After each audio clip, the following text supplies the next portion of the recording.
Scan now. Meet Sovi, your new AI study buddy. National savings just dropped, so which thing drops too? Watch this quick macro shortcut and you can lock the right answer in fast.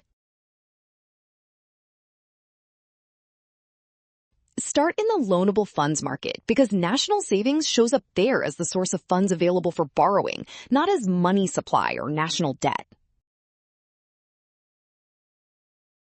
If national savings decreases, there's simply less saved money entering that market, so the supply curve of loanable funds shifts left and available lending falls.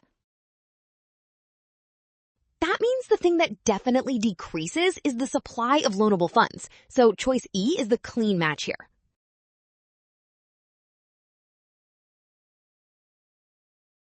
Well done! You nailed it! Scan now, watch signs and avoid rush. Trust given info and check steps before picking E.